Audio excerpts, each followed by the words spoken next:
Hi everyone, my name is Michaela Rose, and I started this new YouTube channel called Rose Imprint Book Club, and I wanted to be exactly that. I wanted to be a book club. Um, I've watched Booktubers forever. One of my favorite, Brandy Shanae. Hi, if you ever watch this, I will probably die. I love your YouTube channel. Anyways, I've always really wanted to start my own. If you read my description, I talk about how, I was a super voracious reader. As a kid, I would read, anything in sight. If it was summer vacation, I could read a 400-page book in a day. Um, and of course, as, getting through high school and being so caught up in academics and band, and kind of the same thing in college. And then, now I'm in my early 20s, and me and a few other people, we have a startup. Um, my times always felt like it had to be taken up by something else. And I never really gave myself the freedom to be you can read, even if it's just like a chapter a day, you can have that little bit of sunshine and time for yourself. So this booktube is really gonna be kind of about that, giving myself the freedom to go back and really enjoy books that I loved in middle school and high school. So that's a lot of YA, and then just books that I would love to read that are newer. So one of them, sorry, I have a notebook right here with the books I want to read. So All Boys Aren't Blue by George M. Johnson. I've been following them forever on Twitter, and they are just an amazing person, and I can't wait to read their book. And I know they have I think they're gonna have a TV show and another book. It's just so exciting. I have a whole list of books that I would love to read during this the course of this YouTube channel. I'm going to talk about them a little bit later too. If you have, I want this to be an open discussion. So feel free to comment your favorite books. If I list any books you like and what you would like to see a video about them, let me know and I would be happy to. Eventually I would love to do a book of the month and kind of make resources surrounding that. So there's so many possibilities. I'm so excited. So I really made this video today because I finally let myself read Once a Witch. As you know, the election went on, this week is really stressful. All my body wanted to do was read. So I let myself read Once a Witch by Carolyn McCullough. Um, this came out in 2009 when I was 11. And when I was little, so I currently live in Indianapolis, Indiana, and that's where I'm from. But for a bit, when I was younger, I lived way up north in a small town. There was only 1,200 people. It was 1 square mile, and every day, in middle school and high school, or in middle school, because I didn't go to high school there, um, I would walk home and I would walk past the library and I would go in and I got new books all the time. It was my favorite thing in the world. And I really wish I could do that now. Anyways, this was one of the books. Being that I read it 10 years ago, I didn't remember it very well, so it was like reading it all over again. So, this book, it follows a girl named Tamsin. She's 17. Her family is from a small town. All of her family lives in that town, basically. Um, and the really thing about her family is that they are witches. They might not necessarily be the kind of witches that you think about normally. So her family, they call their magic talents. Most everyone has a different talent than the other person. So her father controls weather. Her mother has super speed. Her sister has a few, including charm speak. Her grandmother can see the future. Her Aunt Beatrice can freeze people by tapping their forehead. And that's just a few different talents. Um, in their small town, I think basically everyone knows they're witches.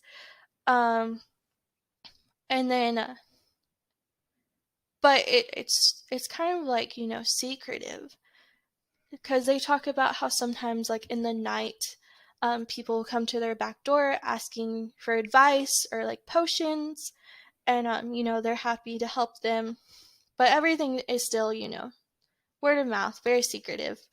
Um, anyways, her family owns a bookshop that's really a magic shop as well. A mystery man who turns out to be a professor for NYU comes in. Tasman's the only one there because everyone else is at home for her sister's engagement party. Um, and this man is just like, I've heard of your family. I know you guys specialize in finding lost things. My family actually lost an heirloom in a bet about 100 years ago. I can't find it. Could you help me find it? And I don't know if I said this, but Tasman, she actually does not have a talent. When she was born, her grandmother proclaimed, like in Lion King fashion, that Tasman would be one of the most powerful witches ever and a true beacon for them all. But her powers never came. So, um, it really hurts Tasman's self-esteem, especially because her sister Rowena, um, has been proclaimed by now that she would be, the next head of the family. Everybody talks about how pretty she is, how powerful she is, and all these things. And then, kind of sympathetic glances when it comes to Tasman. So Tasman is not supposed to tell this stranger that she will help him. She's supposed to call her grandmother and tell her, and maybe Rowena will take care of it. But this stranger thinks Tasman is Rowena, and Tasman just goes along with it. She is just like, yeah, I'd love to help you. I actually go to school in New York. So, once classes start up again, I will come visit your office, because this is summertime, and, we'll get started on this. And the stranger's just like, thank you so much, and leaves. A stranger becomes very important later in the story. And then, so, like, the whole adventure of this book is, Tasman, trying to find this treasure for this stranger who may or may not be good, you read and find out. You tell me. And then just, coming into herself, there is a little bit of romance. I love time traveling and romance. So Gabriel, he is kind of like a friend of the family. You can think of like this family dynamic as like a commune. So like a lot of these people are her family. Some of them you can't tell for sure how they're related, friends of the family. Anyways, they're in the fold.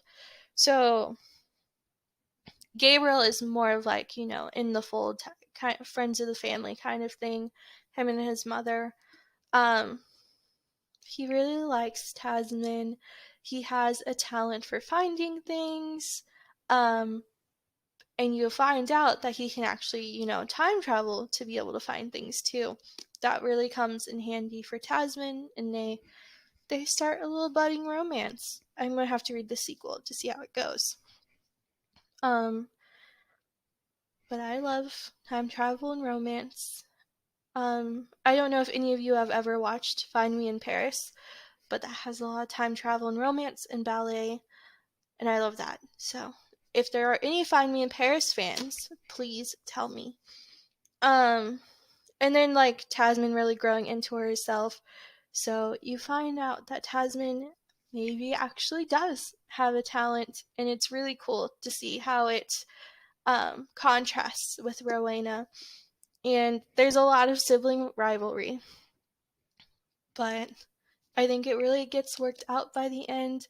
It's just a wonderful novel. I'm sorry, I'm babbling about it, but it's better me do that than me tell you the whole synopsis, because that's about how this was about to go.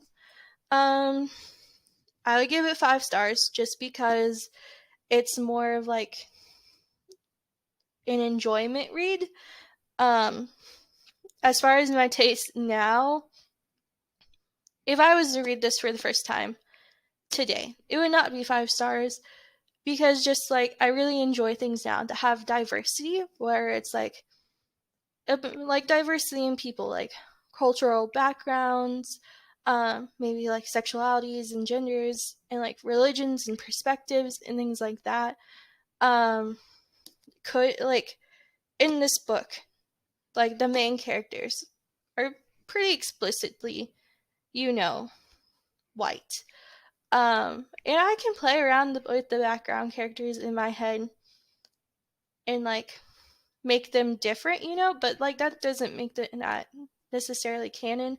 Um, all I'm saying is that if you do a retelling, make it like Cinderella is dead. Like things are very diverse, and I really enjoy that more.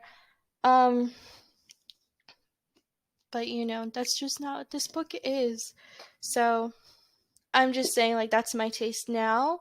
So it probably wouldn't be 5 stars, but it's 5 stars because it's a legacy read. So feel free to, tell me what you'd rate this book if you read it.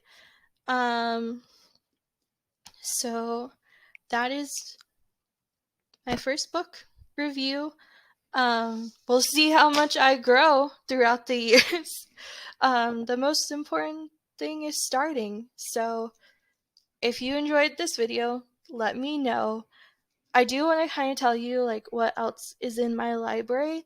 So the next book I'm going to read and review is Always a Witch by Karen McCullough, just because that's the next one in this series. And then, so if you like older YA books that you maybe read in like middle school or high school like I did, just on hand, I have Die For Me by Amy Plume, Abandoned by Meg Cabot, the Ruby Red series by Kirsten Gear, the Fallen series by Lauren Kate. If you really like Fallen, I guarantee you don't want me to review it. I only enjoyed the first book. I have Hush Hush by Becca Fitzpatrick, like that series. I really like. I heard there's gonna be a movie. I am so excited. If you have like more information about that movie, you should totally tell me. I have Mortal Instruments by Cassandra Clare. I love Shadowhunters. I'm so sad it went off TV. Low key, I'm pretty sure my vows are gonna be the vows that Magnus and Alex said in the TV show. Sorry, not sorry. Some new books that I have that I would love to read. We Hunt the Flame by Hafsa Faisal. I also have All Boys Aren't Blue by George M. Johnson, Cinderella is Dead by Kaylin Bayron, Color Me In by Natasha Diaz. I have all the Rick Riordan Presents books. I love them. I especially love, what's her name? I can't think of it because I'm doing this. Arusha by Roshni Chokshi. I love that series. A couple of books I've gotten from my friends are The Firstborn Academy by Isla Frost, Fate's Fables by T. Ray Mitchell. This is definitely historical and not YA or fantasy or anything, but I have Blair Amani, Making Our Way Home, and I have the Teen Titans comics by Cami Garcia and Gabriel Piccolo. I'm sorry. And then I have Becoming by Michelle Obama.